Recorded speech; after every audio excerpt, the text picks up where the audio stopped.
Nalikam ang banggaan ng motorsiklo at kotse sa Quezon City, nagtamo ng sugat at mga bali sa katawan ng rider at angkas. Yan ang unang balita live ni James Agustin. James?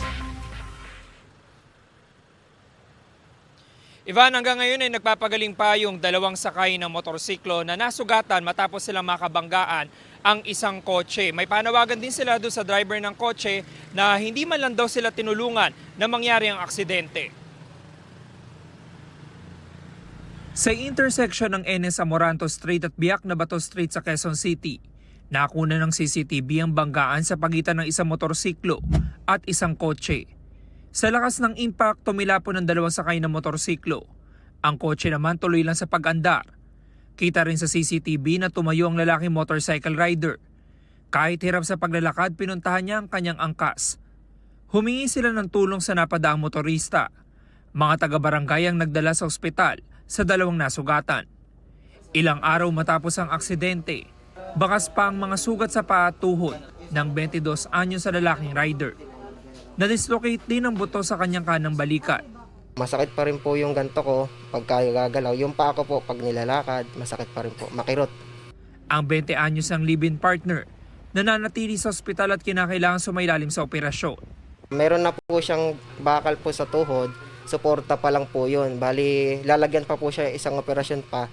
Lalagyan po siya ng permanent na bakal sa binti.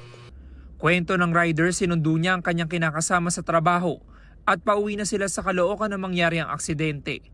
Bago mag-intersection, sir, nag-blink ako ng 3 times para alam ko siya kung bumalik na, may ilaw, may kasabay, may kasalubong na papasok.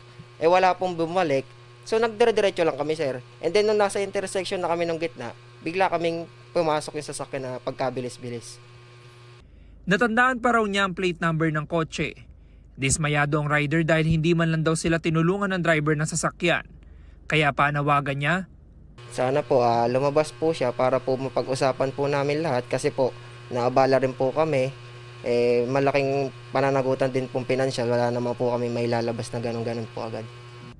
Nai-report na ang insidente sa QCPD Traffic Sector 1 na patuloy ang isinasagawang investigasyon. Samantala, Ivan, ang paalala naman ng mga otoridad, lalo na doon sa mga motorista, ugaliin nila na magmenor sa mga dinaraanan po nila mga intersection. Hindi lamang doon sa mga kalsada dito sa may area na ito, pero napansin natin na walang traffic light din dito, pero napakadami mga sasakyan na dumaraan dahil ito po yung NS Amoranto, BC Street ito, at yung intersection niya na Biak na Bato. Yan ang unang balita mula rito sa Quezon City. Ako po si James Agustin para sa GMA Integrated News.